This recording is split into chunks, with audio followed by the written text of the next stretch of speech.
네, 소망부 친구들 안녕하세요. 여러분 한 분 한 분을 축복하고 환영합니다. 우리 다 같이 소망 찬양 부르면서 예배의 자리로 나아갑시다.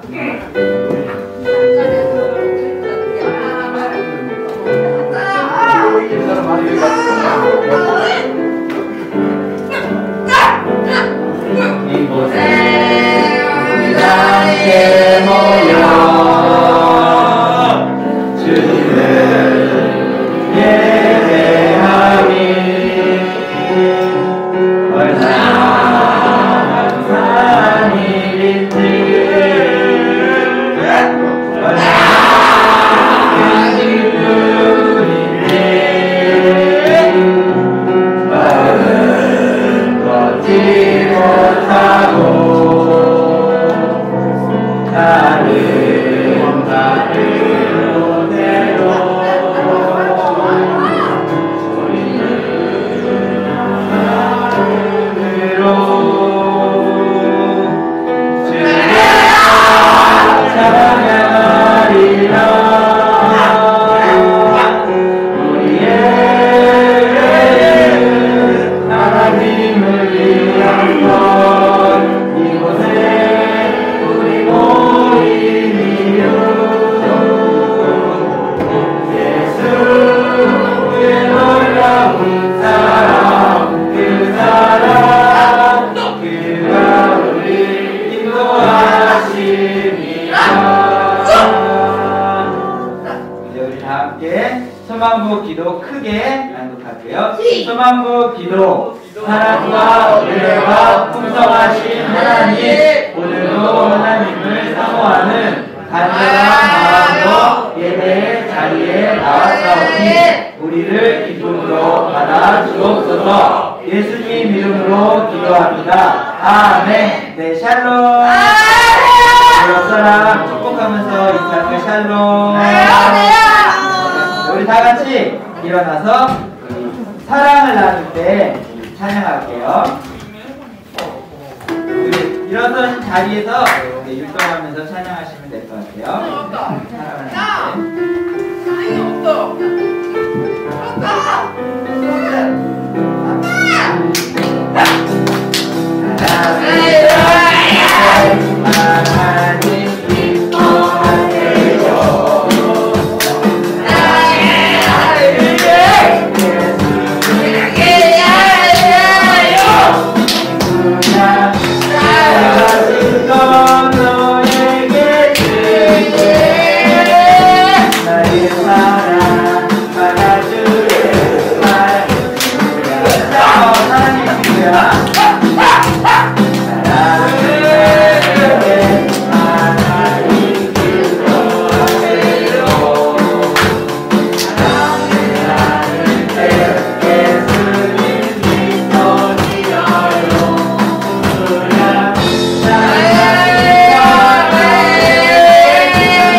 사랑을 이렇게 사랑의 하트 알려줄게요.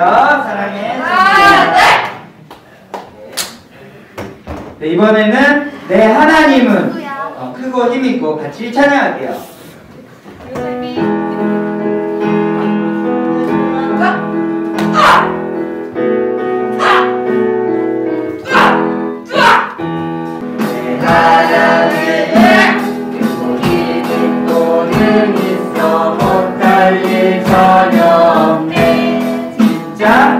내 하나님은 힘있고 능있어 못할 일 전혀 없네.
예배에 나오신 여러분 한 분 한 분을 환영하고 축복합니다. 소란한 세상에도 여전히 어김없이 크리스마스는 다가오고 있습니다. 여러분이 옆에 보시는 조형물처럼 이제 오늘부터 대강절이 시작됩니다. 주님은 우리의 평강의 왕으로 오셨고 또 위로와 기쁨으로 오셨습니다. 그래서 이 땅 가운데 주님의 평화를 이루시기를 우리 함께 소망하면서 우리 함께 대강절 찬양 부르겠습니다.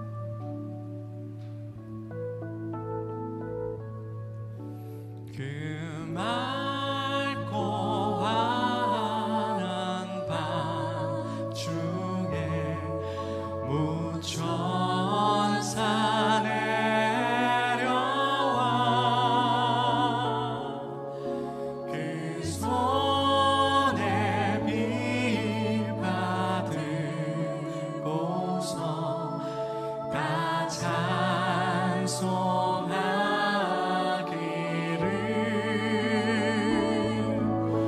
평강의 왕이오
진정한 평강을 허락하실 그 주님을 찬양합니다.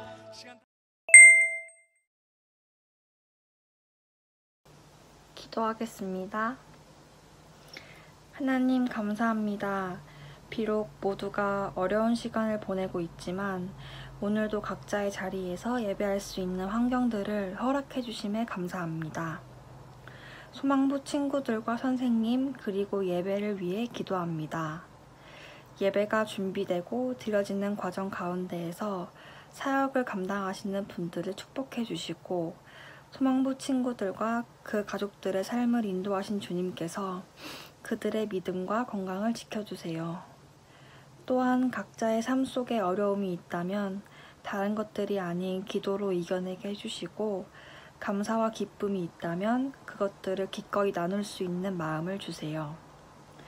하루빨리 이 상황이 회복되어 예전처럼 모두가 함께 예배드릴 그날을 소망합니다. 오늘 예배에 홀로 영광 받으시고 다가오는 한 주도 저희와 항상 동행해 주세요. 예수님의 이름으로 기도드립니다. 아멘. 오늘 말씀은 레위기 17장 11절입니다. 육체의 생명은 피에 있음이라 내가 이 피를 너희에게 주어 제단에 뿌려 너희의 생명을 위하여 속죄하게 하였나니 생명이 피에 있으므로 피가 죄를 속하느니라. 아멘.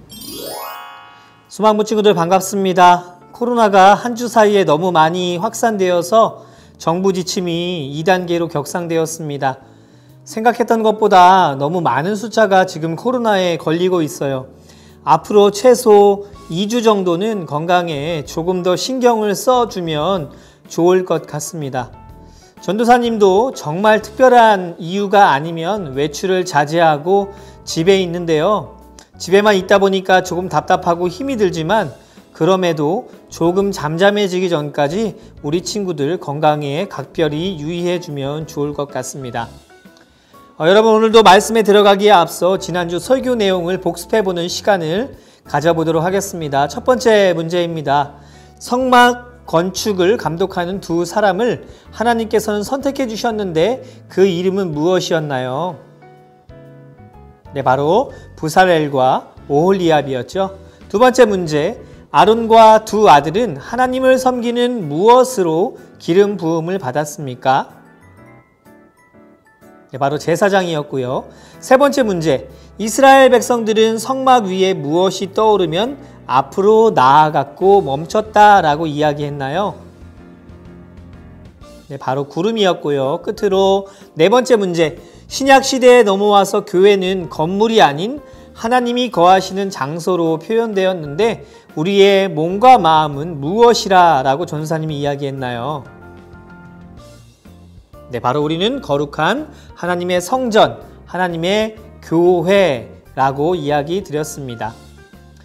오늘은 시리즈 설교 24번째 이야기, 하나님이 제사의 규칙을 정해주셨어요 라는 제목을 가지고 레위기 말씀을 함께 살펴보도록 하겠습니다.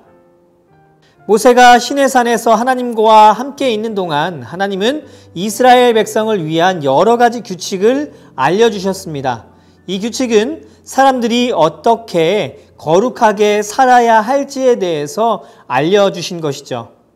그러나 이전에 말씀드렸듯이 이스라엘 백성들은 하나님의 법을 완벽하게 지킬 수가 없었습니다. 그래서 하나님은 성막에서 모세를 부르셔서 말씀하셨습니다. 성막에는 하나님의 임재, 하나님의 영광이 가득했다라고 성경은 말하고 있어요. 하나님께서는 이스라엘 백성이 어떻게 살아야 할지, 그리고 어떻게 하나님을 예배해야 할지, 또한 죄를 지었을 때 어떻게 해야 할지에 대해서 설명하셨습니다.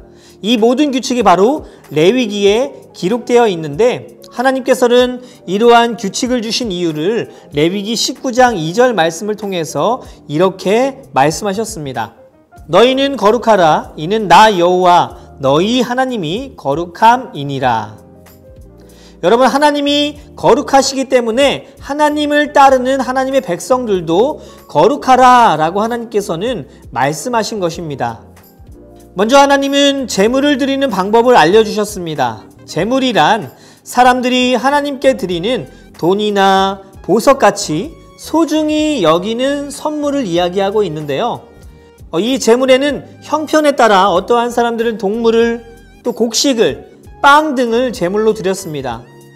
어떠한 때에 따라서 드리는 제물이 조금씩 달랐는데 하나님을 찬양하며 기도하고 싶을 때는 하나님께 번제를 드렸고요. 하나님께 잘못했다고 용서를 구할 때는 속죄 제물을 드렸습니다. 하나님은 제사장들에 대한 규칙도 말씀해 주셨는데요. 제사장들은 하나님이 명령하신 대로 희생 제물을 드려야만 했는데 제사장들은 성막을 지키고 사람들에게 하나님이 원하시는 거룩한 삶에 대해서도 가르쳤습니다. 지난주에 이야기했듯이 아론과 그의 아들들이 제사장으로 섬겼다라고 전사님이 말을 했어요. 또한 하나님께서는 모세에게 1년에 한 번 있는 특별한 날에 대해서도 말씀하셨습니다. 그 날은 대속죄일이라고 불렀는데요.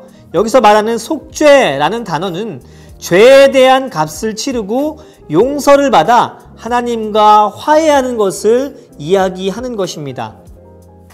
사람들이 하나님과 화해하기 위해서는 반드시 이 죄를 용서받아야만 했던 것이죠. 대속죄일이 되면 이스라엘 백성들은 희생제물, 동물을 가지고 와서 하나님께 제사를 드렸습니다. 대제사장은 특별한 희생 제사를 드렸는데 그는 동물의 피를 가져다가 성막 중에서 가장 특별한 공간인 지성소에 들어갔어요. 지성소 안에는 십계명이 쓰인 돌판, 그 돌판을 담아놓은 금을 입힌 상자가 있었습니다. 이것을 바로 언약궤라고 하는데요. 대제사장은 동물의 피를 언약궤 뚜껑 위에 뿌렸다라고 이야기하고 있어요. 여러분, 희생제물이 중요한 이유는 이스라엘 백성의 죄의 값을 치러 주었기 때문입니다. 하나님은 성경을 통해서 이렇게 말씀하셨습니다. 레위기 17장 11절 말씀입니다. 육체의 생명은 피에 있음이라 내가 이 피를 너희에게 주어 단에 뿌려 너희의 생명을 위하여 속하게 하였나니 생명이 피에 있으므로 피가 죄를 속하느니라. 여러분, 오늘 이 성경 구절은 예수님이 왜 십자가에서 피를 흘려 죽으셔야 됐는지에 대한 질문에 대한 답이기도 합니다. 죄를 용서받기 위해서는 무엇이 있어야 한다고요? 바로 피 흘림이 필요한 것이죠. 그래서 히브리서 9장 22절은 우리에게 이렇게 말씀하고 있습니다. 율법을 따라 거의 모든 물건이 피로써 정결하게 되나니 피 흘림이 없음은 사함이 없느니라 라고 이야기하고 있어요. 다시 말해서 피를 흘리지 않으면 죄를 깨끗하게 할 수 없다라고 말하는 것입니다. 여러분, 하나님은 이스라엘 백성들에게 하나님의 법을 주셔서 어떻게 살아야 할지에 대해서 알려주셨어요. 하나님은 부모를 공경하고 안식일도 기억하고 거짓말하지 말고 등 많은 규칙을 이스라엘 백성들에게 허락해 주셨습니다.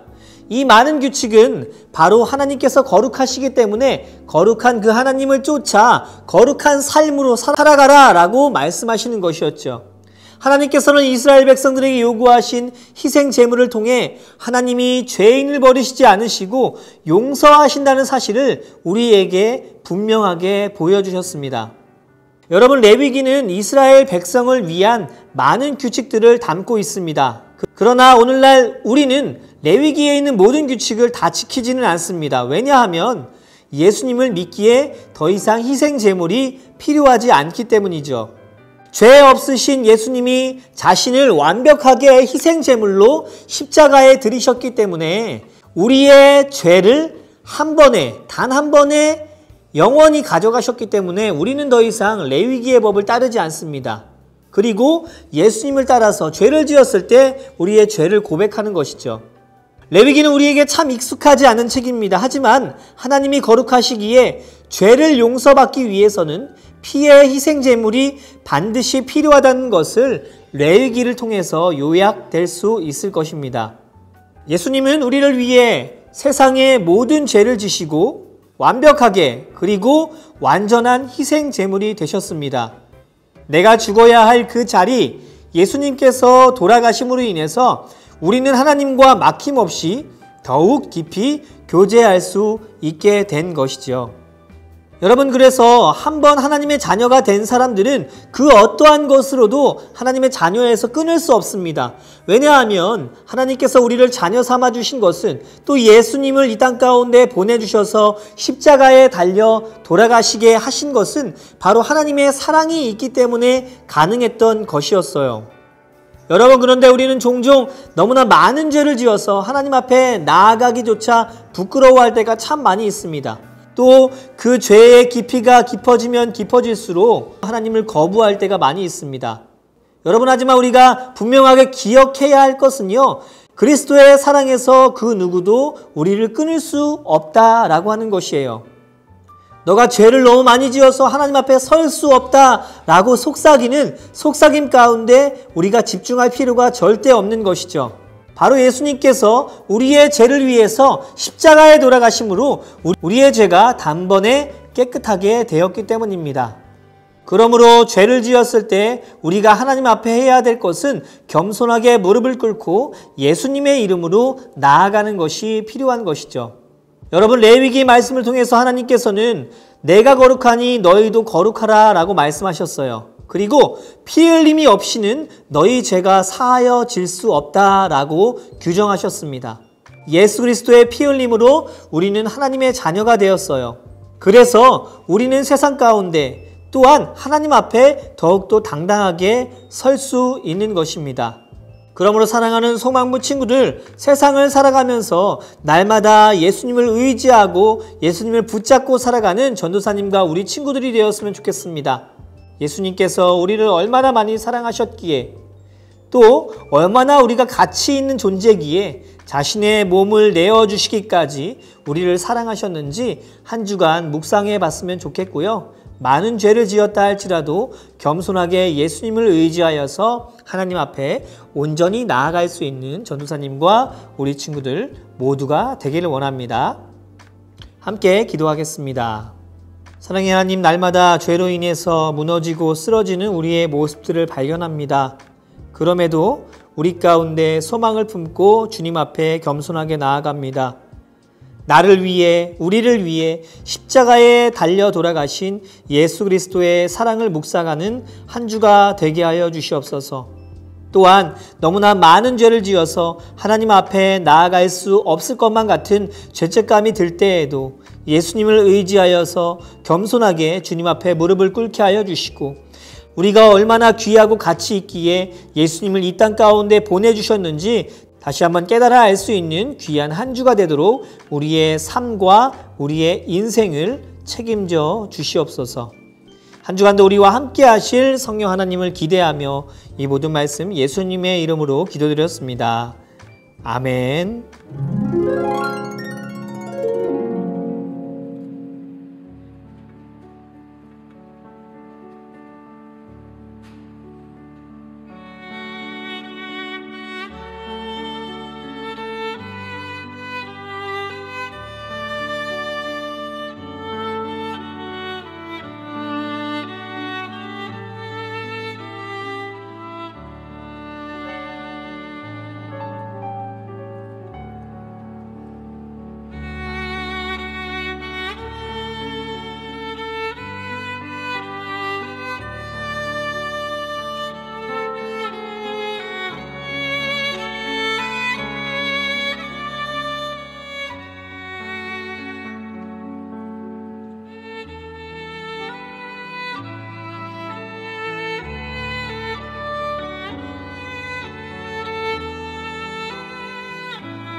거룩히 여김을 받으시오며 나라의 임하옵시며 뜻이 하늘에서 이같이 땅에서도 이루어지라.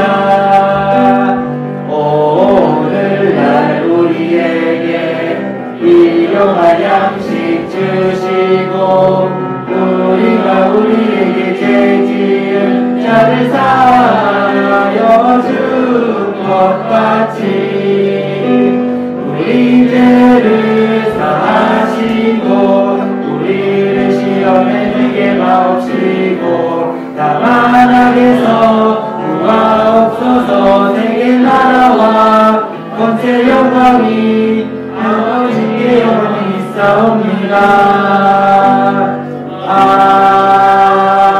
아멘. 주님께 영광의 박수 드리겠습니다.